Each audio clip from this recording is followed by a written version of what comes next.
ओम नमः सिद्धेभ्यो। एष सुरासुरमणु सिन्धवन्दितं दोदगादिकं ममलं प्रणमामि वढ्रमाणं तेऽर्थं धम्मस्कातारं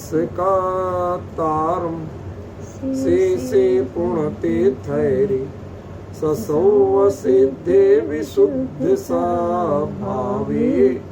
समणे अणाणदंसं चरित तव वीर्यायारि ते सौवे समगं पतेगमेव पतेगं वन्दामि अवट्टन्ते अर्हन्ते मानुषे खेते किच्चारिहन्ताळं सिद्धाणं तैणमो गणहराणम् अज्ञावैवगाणं साहूढं चैव सौवेसिं तेसिं विशुद्धदंसं प्राणपहाणसमं समासेज्य उपसंपयामि सम्मं जतोणिर्वाण संपत्ति।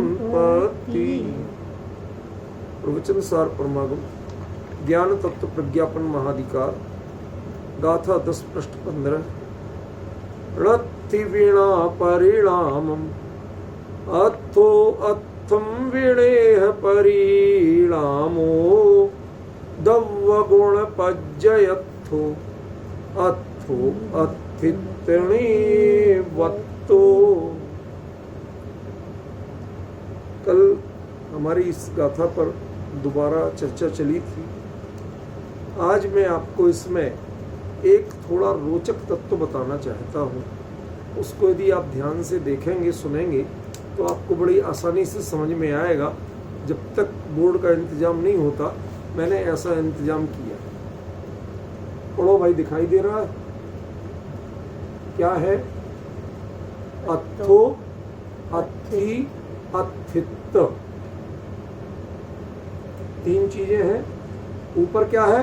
अथो, नीचे क्या है? अथि, और सबसे नीचे क्या है? अथित। जो अथित्य निवत्तो है ना, वही लिखा है, कोई अलग नहीं लिखा है। ठीक है ना? ये तो सिर्फ दिखाने के लिए कहा कि एक सीक्वेंस में मैं बताना चाहता हूं। संस्कृत में और हिंदी में अर्थ में थोड़ा सा अंतर आ जाता है। मूल प्राकृत में बड़ा सुंदर रूप है। अथो, उसमें भी आ के साथ ताथा है। अथि, इसमें भी आ के साथ ताथा है। अथित, इसमें भी आ के साथ ताथा है। मूल चीज तो वही हुई। अब वो आ के साथ जो ताथा है उसका अर्थ अस्थि से लेना, अस्तित्व से लेना, या उसका अर्थ से लेना। भाई सिमिलरिटी तो है ही ना। अथो में भी ताथा है, आ वही है। ठीक है ना? और अथि में भी वही है। अंत का ही वर्ण तो बदल रहा है ना सिर्फ। उसमें ओ है, इसमें ई है, उसमें इत्त है। मूल चीज तो एक सिमिलर चल रही है ना। आप देखो, फिर से देखो, गौर से करो। अथो अकेले ओ में अंतर है।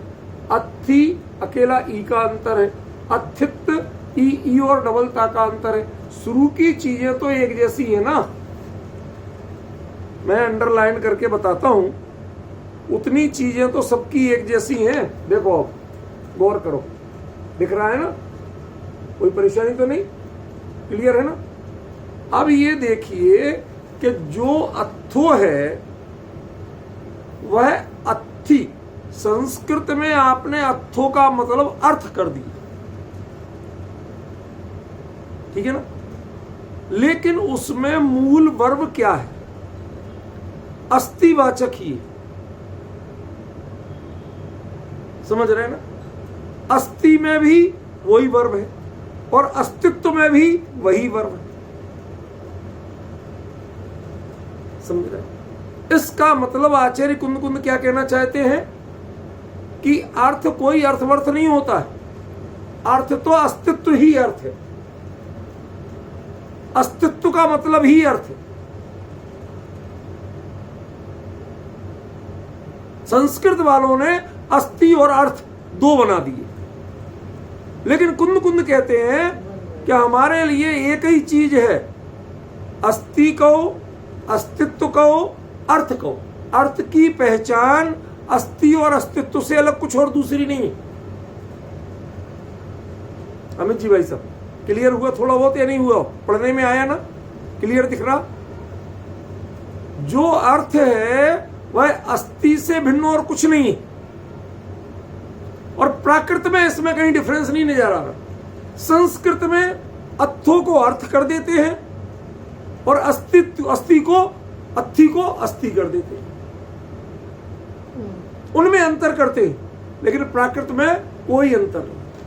अर्थों में भी ताथा है, अस्थि में भी ताथा है, और अस्तित्व में भी एक रूपता है, बिल्कुल सिमिलरिटी। ये जो संस्कृत अलंकार शास्त्र में, साहित्य शास्त्र में एक प्रयोग आता है जिसे कहते हैं अनुप्रास अलंकार।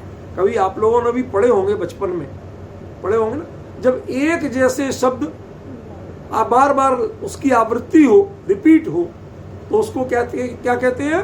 अनुप्रास अलंकार कहते हैं। अब इसमें अथो, अथि, अस्तित्व सब में एक ही रूप प्रयोग हो रहा है, समझ रहे? ये कह के आचार्य देव ये बताना चाहते हैं कि मैं जो कल मैंने आपको बताया था कि जो पदार्थ और अर्थ भिन्न क्यों है, क्योंकि वो कहते हैं अर्थ तो है अस्तित्व रूप, और जो पदार्थ जब आप कहते हैं तो उसमें पद प्रधान हो जाता है, अस्तित्व बाद में चला जाता है। पद माने जीव पद कहा तो जीव पदार्थ हुआ, तो उसमें ज्ञान दर्शन प्रधान हो गया, अस्तित्व सेकेंडरी। जिसमें ज्ञान दर्शन पाया जाता है तो उसमें भी है, लेकिन वो एक कोने में चला गया, और बाकी ज्ञान दर्शन ये प्रमुख। ठीक है ना?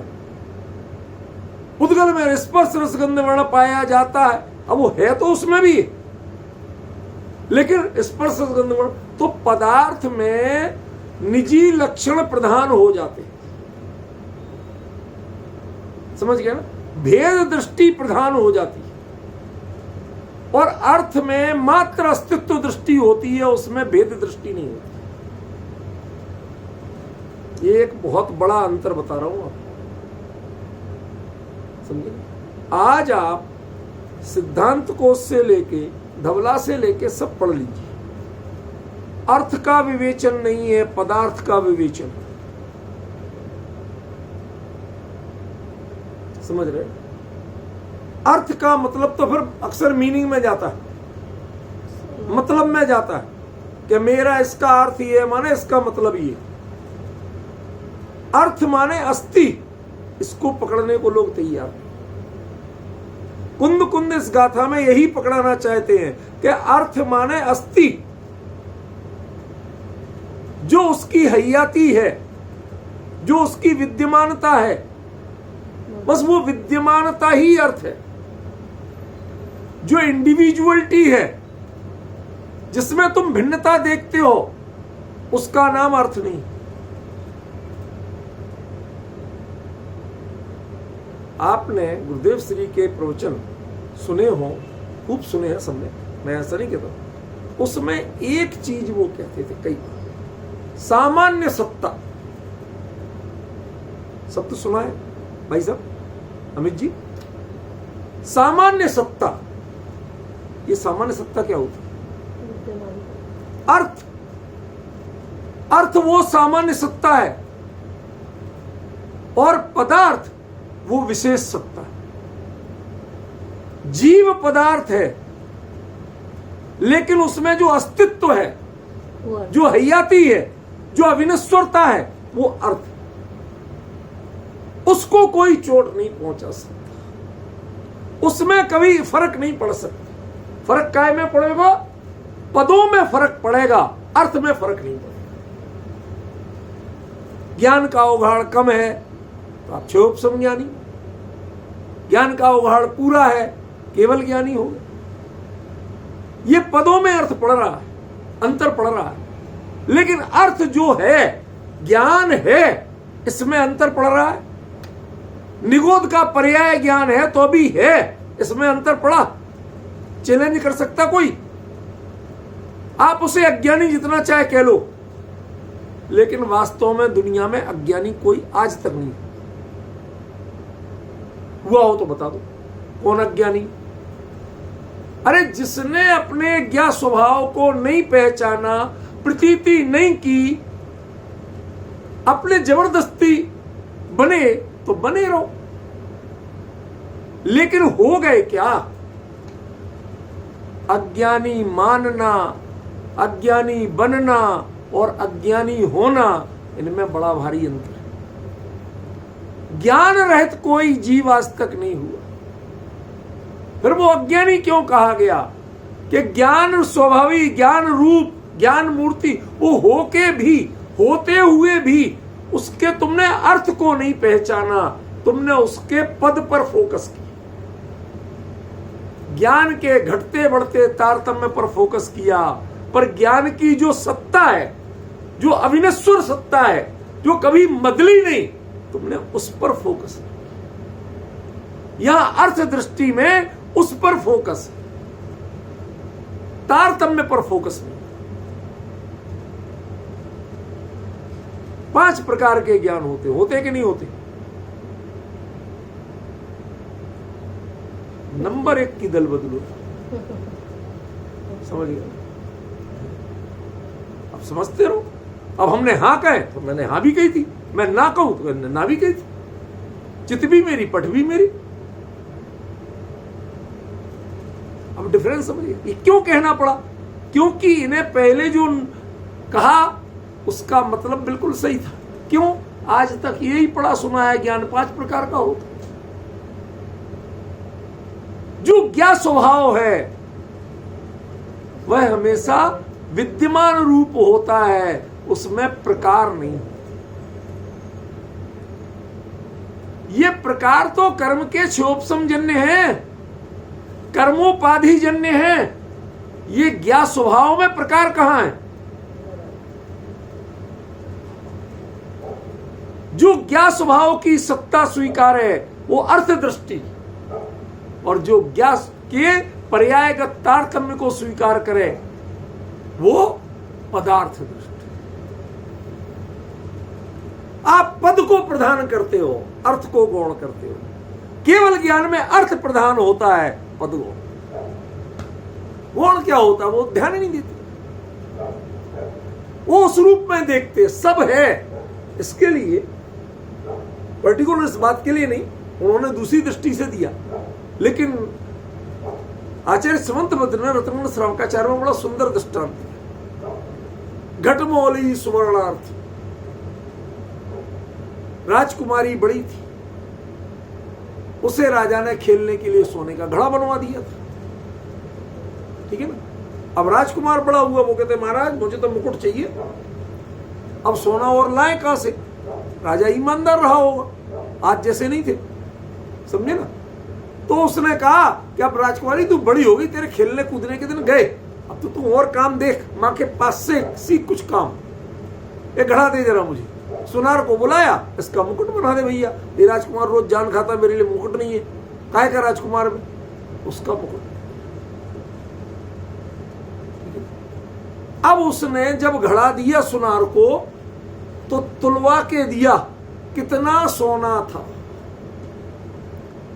मुकुट जब लिया तो तुलवा के लिया। अब मुकुट तुला या सोना? भाई साहब क्या तुला, मुकुट या सोना? राजा ने जो तुलवा के लिया ना, वो मुकुट तुला के सोना? सोना तुला, मुकुट नहीं तुला। राजकुमार की दृष्टि इतरा रही है, मेरे लिए 250 ग्राम सोने का मुकुट बना। समझ गया? लेकिन राजा की दृष्टि घड़े में भी सोने पर थी और मुकुट में भी सोने पर। जो सत्ता रूप है उसके सत का परिवर्तन नहीं होना चाहिए। वो अपरिवर्तनशील तत्व है, उसका निर्णय करना सीखो। जैसे राजा अकेले उस सोने को तोलता है, वो एक बार भी ना मुकुट को तोलता है ना घड़े को तोलता है। वो जो तुलवाता है कांटे पे, धर्म कांटे पे, वो क्या तुलवाता है? सोना तुलवाता है। तुझे इतना सोना दिया था घड़े की पर्याय रूप में, मुकुट की पर्याय रूप में, मुझे उतना ही सोना चाहिए।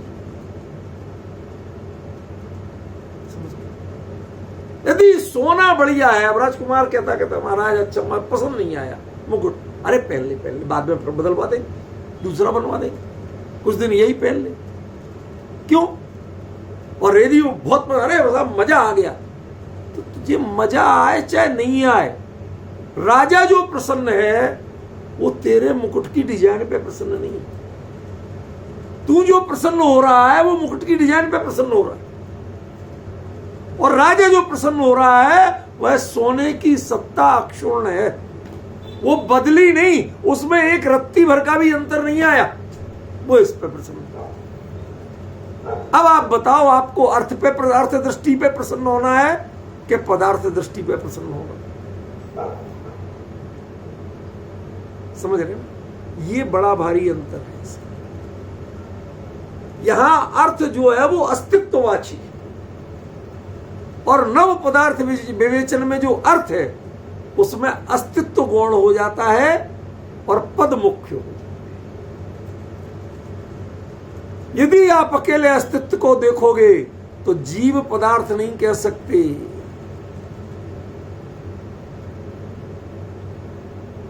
पुद्गल या अजीब पदार्थ नहीं कह सकते।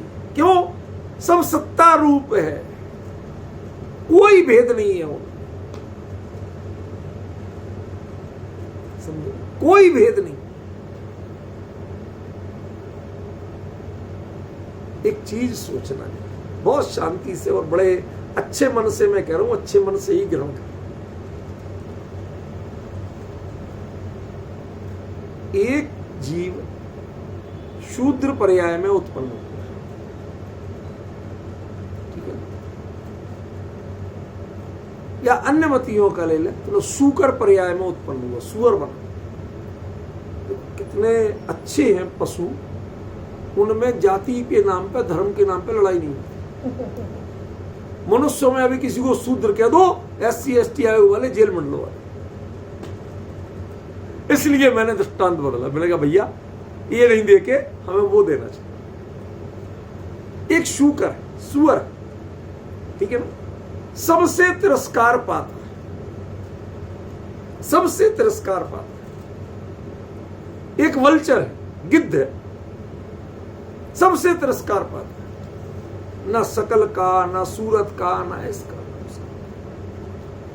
लेकिन आप जानते हैं कि आपके समाज में, गांव में, मनुष्यों में महामारी फैलने से बचाने वाले यदि कोई दो सबसे इंपॉर्टेंट प्राणी है तो एक सुअर है, एक वल्चर।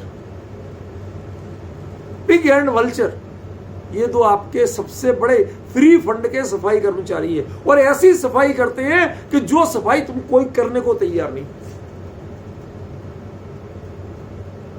समझ गए? अब वो कैसे करते हैं इस पर तुम्हें घिन आती है, लेकिन यदि उनका कंट्रीब्यूशन समझे तो घिन लायक कुछ नहीं। समझ गए? क्या कहा? आपको पता है आपके एक तीर्थंकर का चिन्ह भी सुअर है।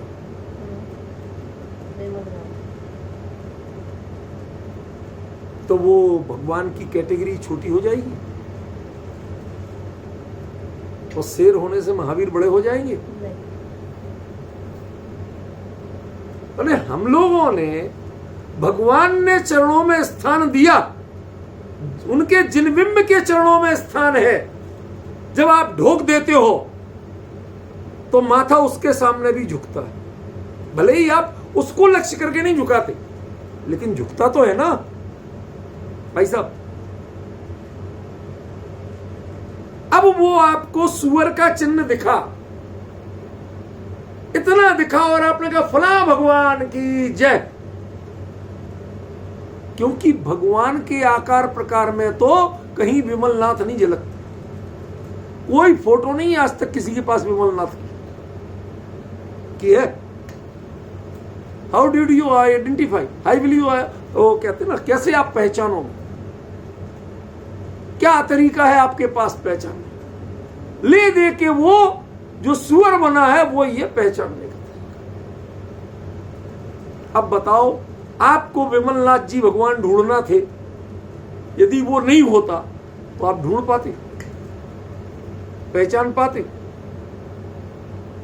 अरे साहब, हम बड़े कृतज्ञ हैं कि आपकी आकृति बनी थी तो हमने भगवान को पहचान। कभी आपने कल्पना की थी कि आप सुअर के कृतज्ञ होंगे? भाई साहब, जरा कभी कभी अपने परिणामों को ही आनंद करो। जब मैंने दृष्टांत शुरू किया था, गंदगी साफ करता है वो, तो आपको लग रहा अरे साहब क्या फालतू की बातें कर रहे, समझ गए? मैंने सोच समझ के शुरू किया, यूं ही नहीं। वो जब भगवान के चरणों में स्थान पाया है और उसके कारण भगवान पहचाने जाते, भगवान पहचाने जाते ना, वीतरागता नहीं, उसके कारण वीतराग भगवान की इंडिविजुअलिटी, वैयक्तिकता, निजता पहचानी जाती है कि कौन से भगवान है। वीतरागी तो सभी है, ख्याल में। तो वो जो चिन्ह बन गया, अब बताओ वो सुअर बदनाम है कि नहीं?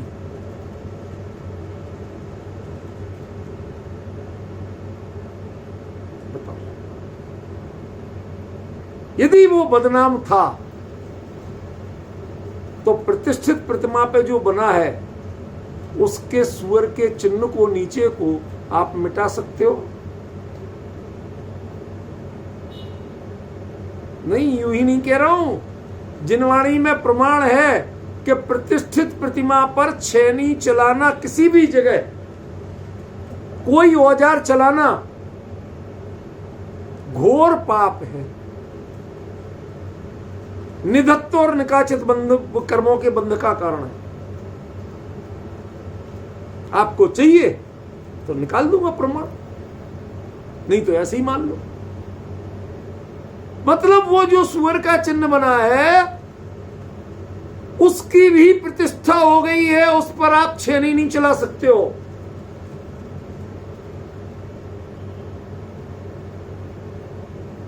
डिफरेंस समझ रहे? आपकी हिम्मत नहीं है कि उसको सुअर को सुअर कह के बोल जाओ, आपकी हिम्मत नहीं। ये क्या खेल है? यदि आप उसमें आत्म तत्व की दृष्टि से देखो तो जो निगोद में सोई मुझ में सोई मुख मजार, निश्चय भेद कछु है नाही, भेद गिने संसार। वो अभेद दृष्टि क्या है? वो अस्तित्व दृष्टि है। और भेद दृष्टि क्या है? कि वो पर्याय दृष्टि है, व्यक्तिगत दृष्टि है। आपने अस्तित्व को नहीं देखा। कोई भी स्थिति हो जाए, अस्तित्व नहीं बदलता है। समझ में? अस्तित्व नहीं बदलता। कल मैंने इसीलिए एक दृष्टांत दिया, अनाज का, फल का। पूर्व पर्याय क्या है? कि गोबर की खाद डाली थी, उस रूप। वर्तमान पर्याय क्या है? क्या कीमती आम रूप। और भविष्य पर्याय क्या है? ये तीन में पर्याय दृष्टि वाला हर्ष और विषाद युक्त हो सकता है। अस्तित्व की दृष्टि वाले को ना हर्ष है ना विषाद है। ये भी पुद्गल था, ये भी पुद्गल है, और ये भी पुद्गल ही रहने वाला है। इसका स्वरूप कभी बदलने वाला नहीं। अथो अथित्य निवृत्त। आप पदार्थ को, अर्थ को देखें, किसी को भी देखें, किस रूप में देखें? अस्तित्व से बना हुआ है। वो उसकी हयाती है, वो उसकी विद्यमानता है। और जो विद्यमान है उसे गुरुदेव एक शब्द बोलते थे, हाजरा हजूर। कभी आपने सुना भाई साहब अमित जी? गुरुदेव श्री के प्रवचनों में हम लोग भाई ठीक है, साक्षात आपने कितना सुना हम नहीं कह सकते, पर प्रवचन तो हम लोग आज भी सुनते हैं, ठीक है ना। क्या बोलते थे, चाहे हिंदी वाले हो चाहे गुजराती वाले हो, सब में बोलते थे हाजरा हजूर। हाजरा हजूर माने विद्यमान भगवान। ये विहरमान नहीं बोला, विहरमान तो विदेश क्षेत्र के तीर्थंकर होते हैं, लेकिन जिसकी भगवत्ता कभी नष्ट नहीं हुई, निगोद में भी नष्ट नहीं हुई। क्यों? क्योंकि अस्तित्व, वो अस्तित्व से बना हुआ था।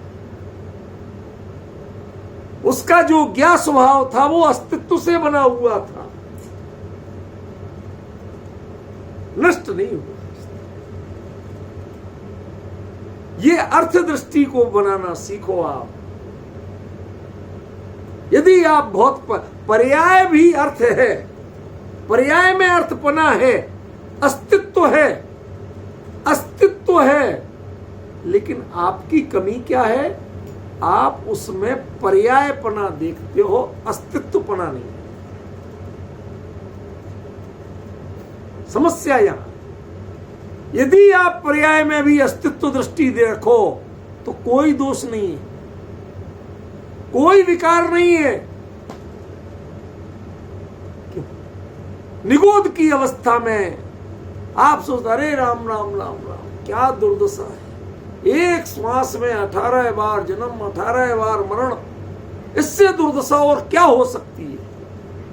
इतने भले आदमी, क्या चमत्कार है। यहां यदि मान लो मरणासन्न स्थिति आ जाए तो आदमी होश खो देता, गाफिल हो जाता है, घबरा जाता है, कौन है, क्या है, कौन है, क्या है, ऐसे बोलने लगता है। और वहां एक श्वास में 18 बार जन्म और 18 बार मरण, उसके बावजूद होश नहीं खोता। ज्ञान स्वभाव चाहे पर्याय ज्ञान सही, पर उसे खोता नहीं है, वो उसका बाकायदा बना रहता है। आप सोचिए, इस अस्तित्व की ताकत का पता है आपको? जो आप अपने आप को ज्यादा समझदार मानते हो, मरण की स्थिति आए या मरण की चर्चा भी आए तो हड़बड़ा जाते हो, होश खोने लगते हो, और वो एक श्वास में 18 बार मरते हुए भी होश नहीं खोता है। अब पहचानिए उस ज्ञा स्वभाव का अस्तित्व कितना मजबूत है, कितना अखूट है। केवली की नजर में अब वो निगोदिया को कमजोर कहें तो कहें कैसे, आपसे बहुत मजबूत दिखता है मुझे निगोदिया, क्योंकि आप जरा सी समस्या आते ही हड़बड़ा जाते, डगमगा जाते हो, डिस्टर्ब हो जाते हो, और वो कहते कोई बात नहीं, शरीर भी, अरे घर तो नहीं मिला तो नहीं मिला, शरीर भी नहीं मिला। मिलता है निगोदिया को शरीर? यहां तो घर पे संकट आ जाए, एमसीडी वाले बुलडोजर लेके आ जाए, हाय राम, टेंशन हो जाता है, कहीं मेरा तो ना टूट जाए। क्यों ऐसा? वहां घर तो घर, शरीर ही नहीं मिला तो भी वो डिस्टर्ब नहीं होता, वो अपने ज्ञान स्वभाव को बनाए रहता है। पर्याय ज्ञान सही, लेकिन पर्याय ज्ञान अखंड जीवित रहता है। उस पर्याय ज्ञान में भी वो पुरुषार्थ कर लेता है, नहीं तो निगोद से निकले कैसे। उस पुरुषार्थ की जाति आप डिफाइन नहीं कर सकते हो, लेकिन वो पुरुषार्थ की जाति भी, वो पर्याय भी है, उसका अस्तित्व भी है। आप नहीं पहचान सकते, ये अलग बात है, लेकिन आप अर्थ दृष्टि करोगे तो पहचान जाओगे, आप पर्याय दृष्टि करोगे तो नहीं पहचानोगे। ख्याल में है, डिफाइन नहीं कर सकते उसने, उसके तो मन ही नहीं है, उसने कौन सा विचार किया होगा। आप तो हमें पढ़ाते हो, देखो तत्व विचार की महिमा, उसने क्या तत्व विचार किया था? उसको तो सोचने का टाइम नहीं था। आपको यदि समय ना मिले तो आप कहते भाई साहब हमें सोचने का टाइम नहीं था, मैं कैसे सोचता विचार। उसके बेचारे के पास सोचने विचारने का टाइम है? एक श्वास में 18 बार जन्मना, 18 बार मरना है सोचने का टाइम? हमारे लिए 4 काम एक्स्ट्रा पड़ जाए, ताबड़तोड़ करना हो, तो हमारा ब्लड प्रेशर हाई हो जाता है, टेंशन बढ़ जाता है, हड़बड़ाने लगते हैं, आधा याद रहता आधा भूल जाते। क्यों भाई साहब? होता है कि झूठ कह रहा हूं? होता है ना। और उसको हमें कहते हैं मरने की फुर्सत नहीं है, उसे वाकई में मरने की फुर्सत नहीं है। एक श्वास में 18 बार मरना, कब निकालेगा फुर्सत? उसके बावजूद वो इतना भी डिस्टर्ब नहीं होता। ये सिर्फ अर्थ के अर्थ बताने के लिए कर रहा हूं ये चर्चा, निगोदिया की व्याख्या करने के लिए नहीं कर रहा हूं। केवली के ज्ञान की दृष्टि से देखो, निगोदिया जीव की भी एक एक पर्याय में होने वाले परिवर्तन को जो जानते हैं, जिस परिणाम की आप व्याख्या नहीं कर सकते, उस परिणाम के अस्तित्व को उस काल में भिन्न पहचानते हैं। भरत चक्रवर्ती के पुत्रों ने निगोद में कब पुरुषार्थ किया था, किस जाति का किया था कि तीर्थंकर के कुल में और चक्रवर्ती बाप के घर में जन्म लें और उसी भाव से मोक्ष चले जाएं, बाप और दादा बैठे रह जाएं। समझ रहे भाई साहब? ऐसा पुरुषार्थ कब किया था भाई? केवली के ज्ञान में उस एक एक समय की सत्ता विद्यमान है।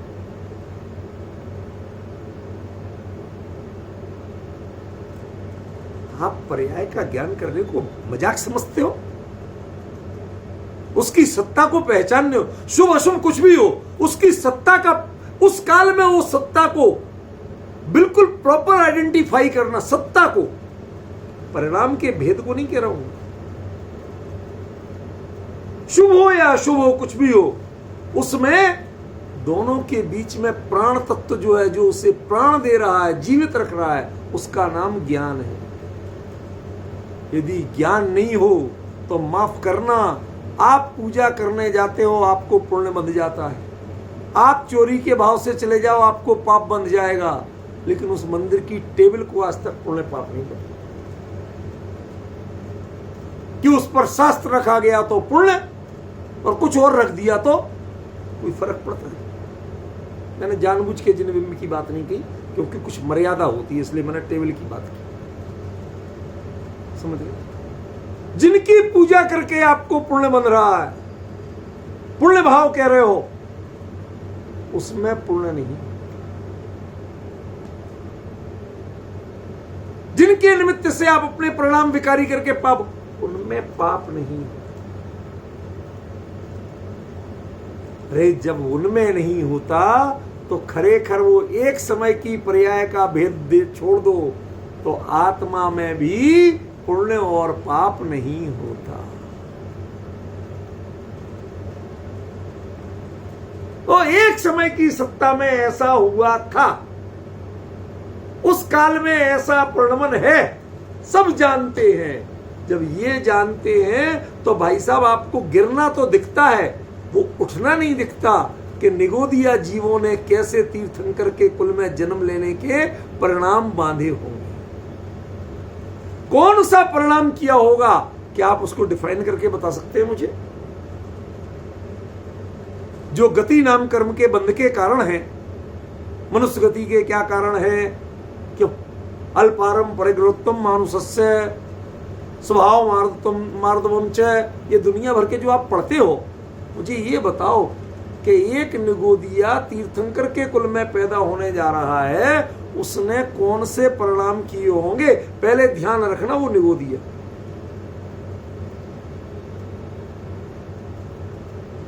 दुनिया में दो ही जीव मुक्त होते हैं, एक निगोदिया और एक सिद्ध। क्यों? ना इनके शरीर है ना उनके शरीर। भाई औदारिक तो कम से कम, मैं जो तेजस और कारमाण है उनका निषेध नहीं कर रहा हूं, पर औदारिक तो नहीं है ना। दो देह के बंधन से मुक्त है, एक सिद्ध और एक निगोदिया।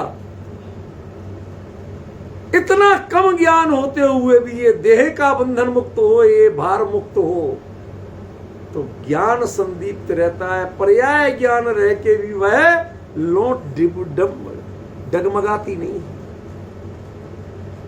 अविचल स्थिर रहती है। जैसे सिद्ध के ज्ञान को स्थिर लो के समान कहा गया है। आपने पढ़ा नहीं भक्तामृत? निर्वात दीप, भगवान आप ऐसे दीप हो, दीपो परस्तुमसि नाथ जगत प्रकाश। याद आ रहा है? जो किसी भी हवा से डगमग, जिसकी लो डगमगाती नहीं है। क्या कर्मों की स्थिति निगोद में रहती होगी, और उस जीव के परिणामों के उस ज्ञान स्वभाव की स्थिति डगमगाती नहीं है। वो अविचल बना रहता है, कभी कम ज्यादा नहीं होता, अविचल बना रहता है। और उसी में एक भी साधन नहीं है, फिर भी वह जीव ऐसे परिणाम कर लेता है कि तीर्थंकर के कुल में पैदा हो। यह काकतालीय न्याय नहीं है। Do you know about the काकतालीय न्याय? चुप तो रहो, मैं किसी से पूछ रहा हूं, तुम बीच में बोल रही हो। क्यों अमित जी, काकतालीय न्याय समझते हो? तो मैं जिससे पूछ रहा हूं उनसे पूछने नहीं देते, आप अपने बीच में लगा देते। आप ताली बजाएं और कौआ पकड़ में आ जाए। दुनिया में इंसानों में नौवा और पक्षियों में कौआ सबसे चालाक प्राणी माने। इनको आप पकड़ नहीं सकते, समझ गए ना? ये आपको 100 चोट मार जाएंगे, लेकिन आप इन्हें पकड़ नहीं सकते, समझ गए? और वो कौआ भी, आप कुछ नहीं कर रहे थे, कोई कोशिश नहीं कर रहे थे, आप तो यूं ही ताली बजा रहे थे, और उसमें पकड़ में आ जाए। कहते हैं हो ही नहीं सकता, फिर भी हो जाए तो उसको कहते हैं काकतालीय न्याय, कि ताली बजाने में कौआ पकड़ में आ गया। समझ गए ना? ऐसे ही कर्म ऐसी कोई फिलॉसफी नहीं है कि आप भाव करो चाहे नहीं करो लेकिन आपको फल मिल जाएगा काकतालीय न्याय से। नहीं, यहां पर बाकायदा वैसे भाव होंगे तभी वैसा फल मिलेगा। कर्म फिलॉसफी में कोई काकतालीय न्याय नहीं होता, समझे आप? तो इसका मतलब उन्होंने वो भाव उनके हुए होंगे कि नहीं, वो पुरुषार्थ की जाति थी कि नहीं? अरे उन्हीं की क्या, जो जो निगोद से निकल के ऊपर पर्याय में आते हैं और मोक्ष जाते हैं, वो परिणाम वही तो अच्छे करते हैं, तब तो निकलते हैं। परिणाम सुधारे बिना निकलते कैसे? उस एक एक परिणाम की इंडिविजुअलिटी का और सत्ता का, दोनों का ज्ञान केवली के ज्ञान में बरोबर झलकता है। क्यों? क्योंकि उनकी दृष्टि में अथो अस्तित्व निवत्तो है। जो प्रत्येक अर्थ है वह अस्तित्व से बना हुआ है, वो उसके अस्तित्व के अलावा किसी चीज को देखते ही नहीं। जो आप इंडिविजुअलिटी को देखते हो, आकर्षण और विकर्षण से देखते हो, राग और द्वेष से देखते हो, वो दृष्टि उनको प्राप्त ही नहीं, क्योंकि वो वीतरागी पहले है, सर्वज्ञ बाद में। समझ में? ये इतना बड़ा अंतर है, इतना आश्चर्यकारी विषय है। ये प्रतिपादन करने के बाद कुंद कुंद वापस लौट रहे हैं, और उस लौटने के जंक्शन, आप रेलवे में हैं, इन्हें पता होता है कि अब ये गाड़ी किस पटरी पे जाएगी। क्यों? कि वो मिलाने वाला एक लीवर खींचता है ना, अब ये पटरी जो है इससे ये चिपक गई तो अब ये इधर जाएगी। जानते ना भाई साहब? ऐसे ही अब आपको वो किसने चिपकाया और क्या चिपका, जिससे निर्णय किया कि ये पटरी बदल जाएगी गाड़ी की, वो डिफरेंस आपको पहचान। क्यों? क्योंकि अगली गाथा में आचार्य देव फिर वापस शुभाशुभ की बात पे उतर रहे। ठीक है ना? अभी उसका अर्थ करूंगा, आज उसके अर्थ पे चर्चा चलेगी, अर्थ मीन्स मीनिंग, ठीक है ना? और कल उसके अर्थ पे चर्चा चलेगी। वहां अर्थ माने अस्तित्व, वस्तु तत्व की सिद्धि, उसमें इंडिविजुअलिटी की पहचान नहीं। देखिएगा, अभी समय है थोड़ा, अपन कर सकते। धम्मेण परिणदप्पा अप्पा यदि शुद्ध संपयोग जुदो पावदि निवाण सुहम सुहोव जुत्तो यसग्ग सुहम।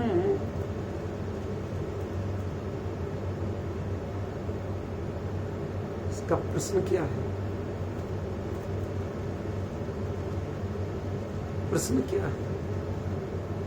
आपको बोल दूं ना तो अभी आंखें गीली हो जाए।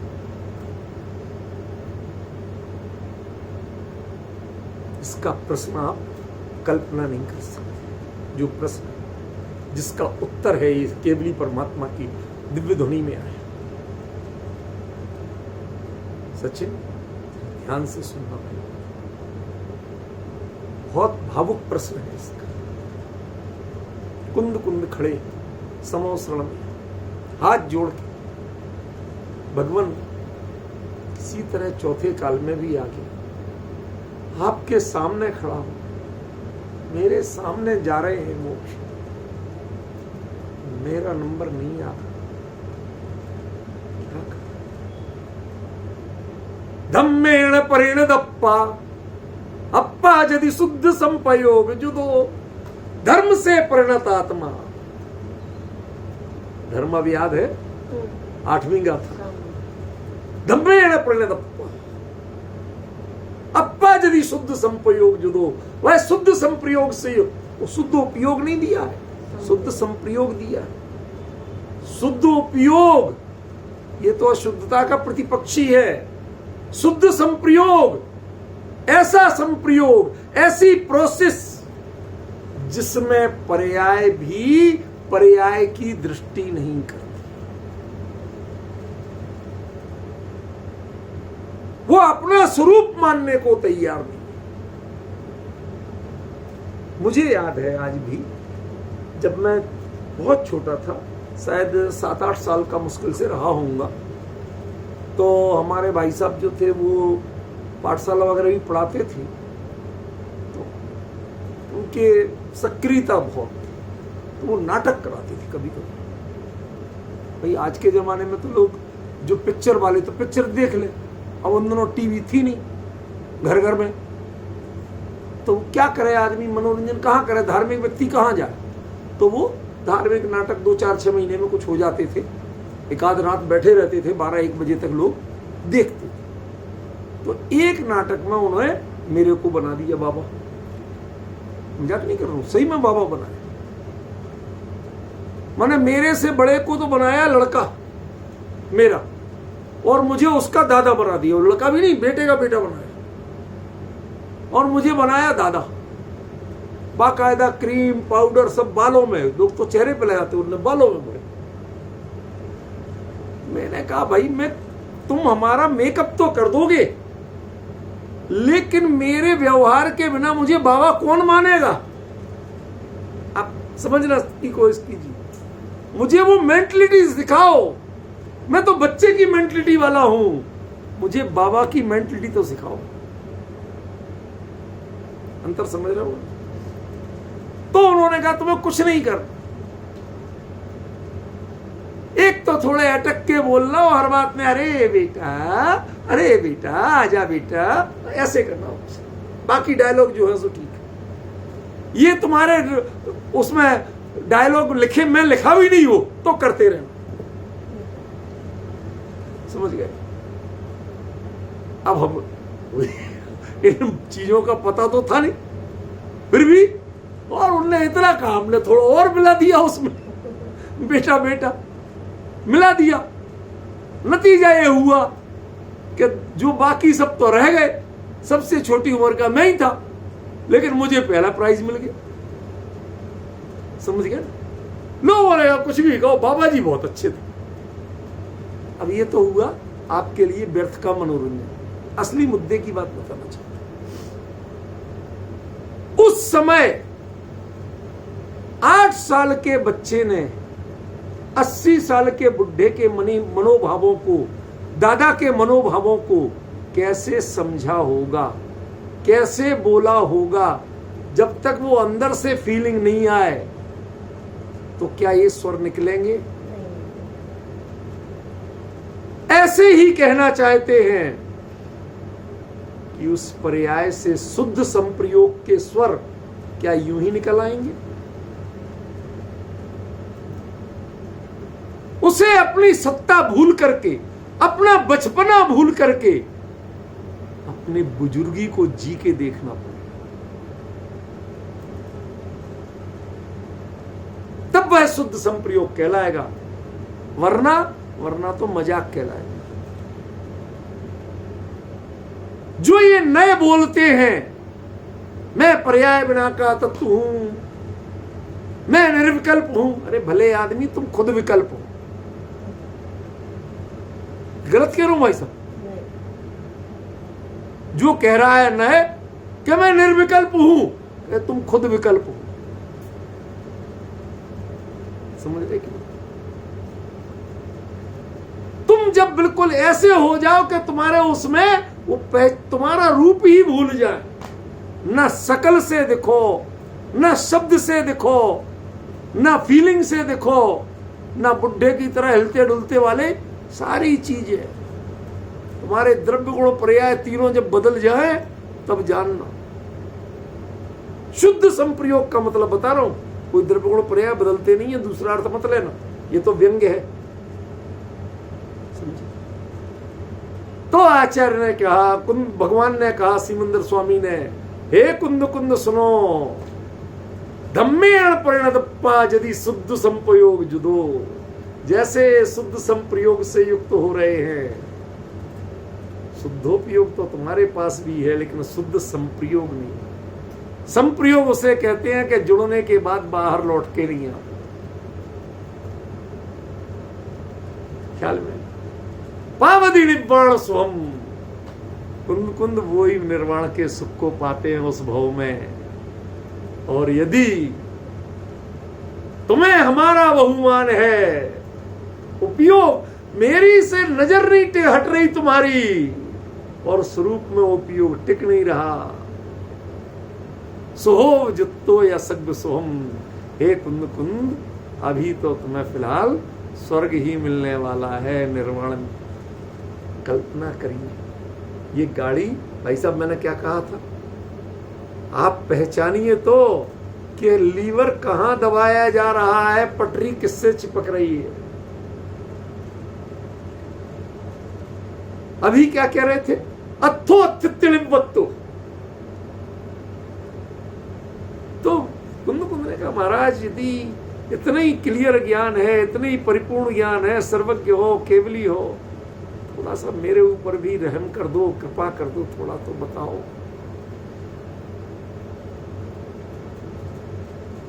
कुंद कुंद के प्रणामों का एनालिसिस करके बता दिया, और जो उनके सामने मोक्ष जा रहे थे या गए थे, उनके प्रणामों का एनालिसिस पूरा एनलॉर्जमेंट करके ऐसे दिखा, धम्मेण परिणतप्पा यदि शुद्ध संप्रयोग जुदो, पावदी निर्वाण सोहम, सोहोव जुत्तो या सग्ग सोहम। बताइए इसका अर्थ करने की जरूरत है, हिंदी करने की जरूरत है अमित जी? किस शब्द का अर्थ बताऊं? ये होता है यदि सही उत्थानिका मिल जाए तो आधा अर्थ तो अपने आप समझ में आए।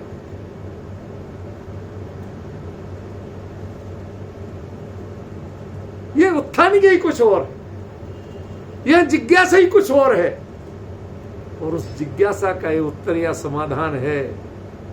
यहां कुंद कुंद खुद खड़े हो गए बीच में।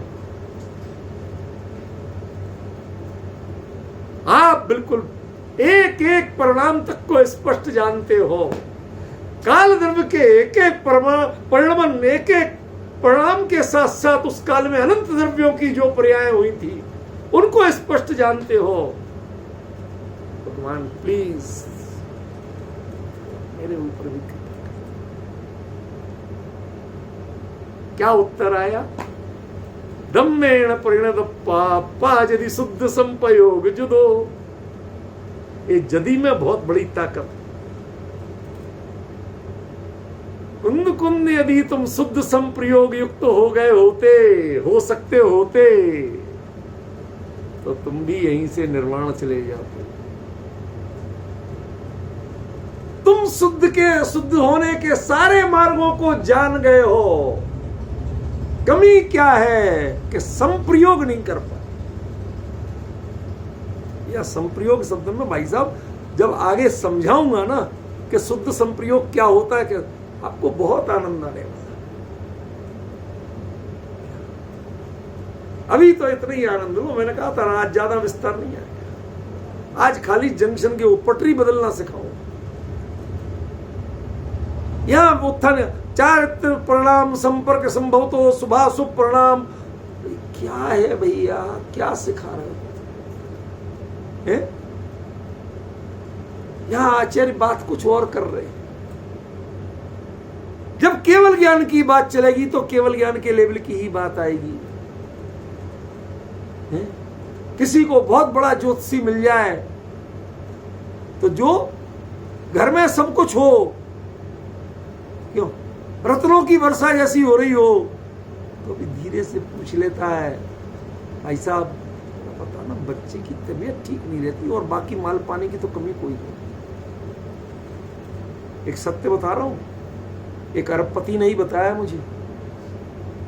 कहते भाई साहब, यद्यपि वो मोक्षु बिल्कुल नहीं, दूसरे शब्दों में कहे तो कट्टर विरोधी, लेकिन मेरे बहुत भक्त हैं। मैंने कोई भी बात कह दूं तो तुरंत करते, कभी उनने आज तक नहीं डाली। समझे? कोई पैसे देने की बात तो मैं करते ही नहीं। मैं तो बाकी प्रभाव नहीं की बात करता हूं और तो कुछ करता नहीं। मेरे को बहुत मानते हैं और अच्छी तरह जानते हैं कट्टर सोनगढ़ी आदमी, लेकिन बहुत मानते हैं। उन्होंने बताया, कहते डॉक्टर साहब एक दिन ऐसे ही बैठे थे, मैं शिखर जी से कलकत्ता जा रहा हूं। फ्लाइट कलकत्ता से दिल्ली की थी, मुझे जल्दी दिल्ली आना था, समझ गया ना। तो मैं शिखर जी सुबह सुबह ट्रेन में बैठा राजधानी में 4 बजे। तो संयोग की बात उसी कोच में वो भी चढ़े, कलकत्ता ही के थे, कलकत्ता जाना था। तो मैं अपनी सीट पे जाके बैठ गया, वो अपने थोड़ी देर, अब घंटे आध घंटे तो वो लेट लिए, 4 से 6 तक। अब आखिरकार उठ नहीं था, तो वो आए, बैठे रहे ऐसे। सुदीप जी एक चीज बताओ,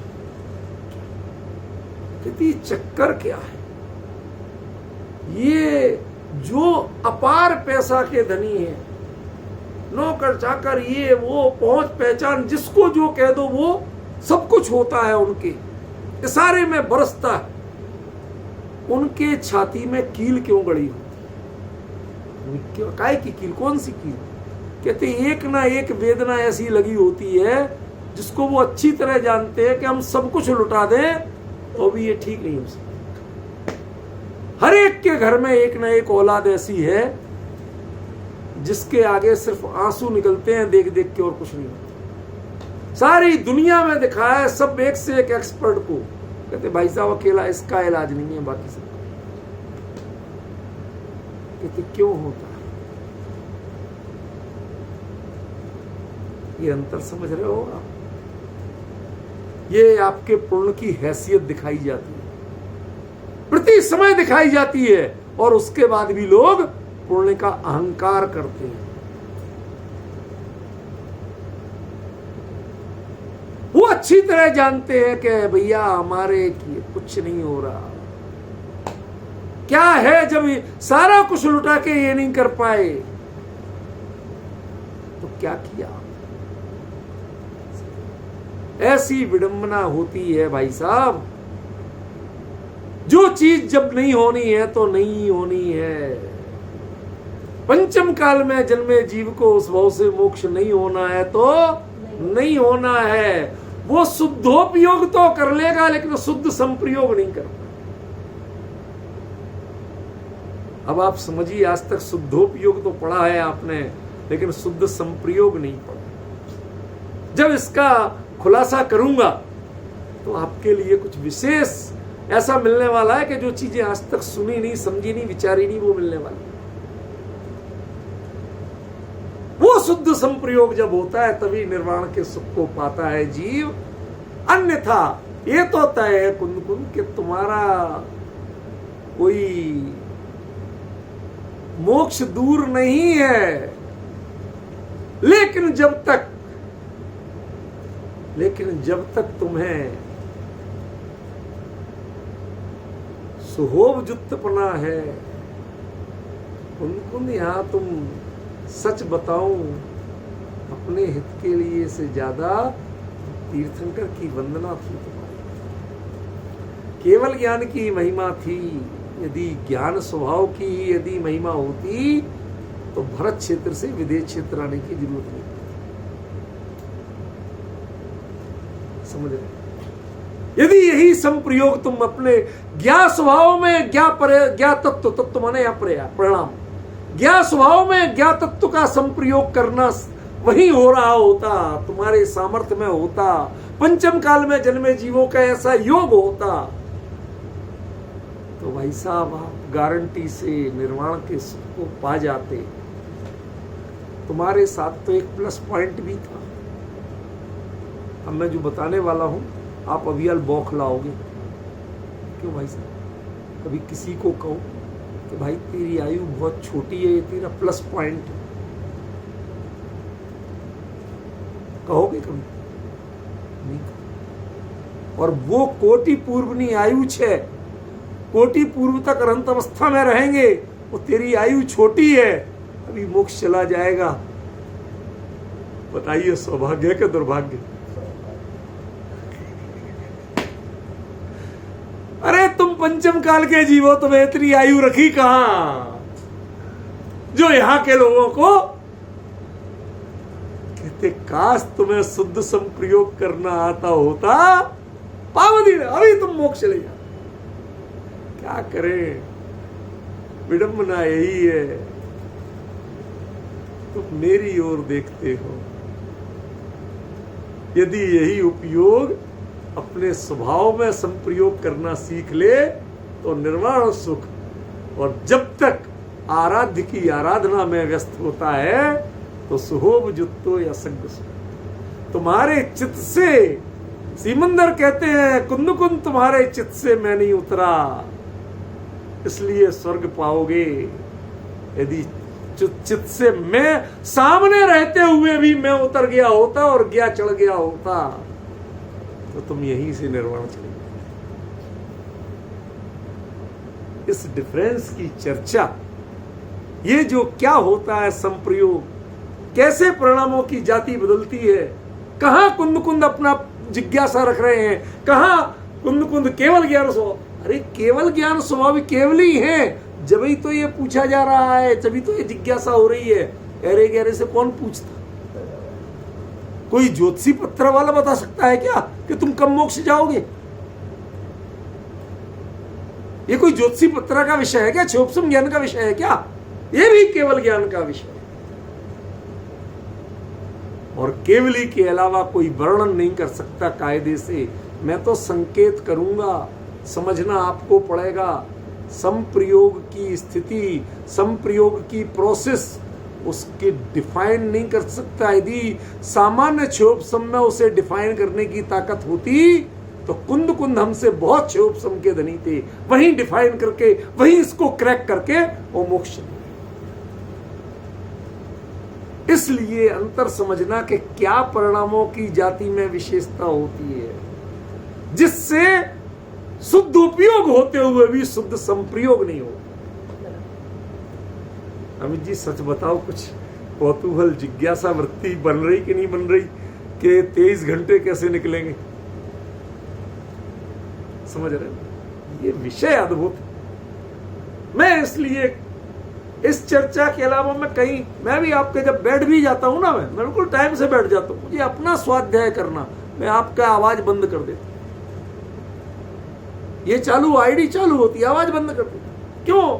जो कुछ नहीं सुनना, मुझे आगे का उसका विषय का चिंतन करना, तब तो वो आगे चलेगा। यदि मैं भी वही आप सबके सुन तो बातों में मस्त हो जाऊं तो भाई साहब ये नहीं आ पाए।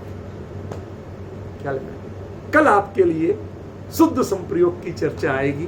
आप प्रसन्न होकर सुनना, चिंतन करके सुनना, और मैं भी बड़ी एकाग्रता से आपको बताऊं। समय हो गया।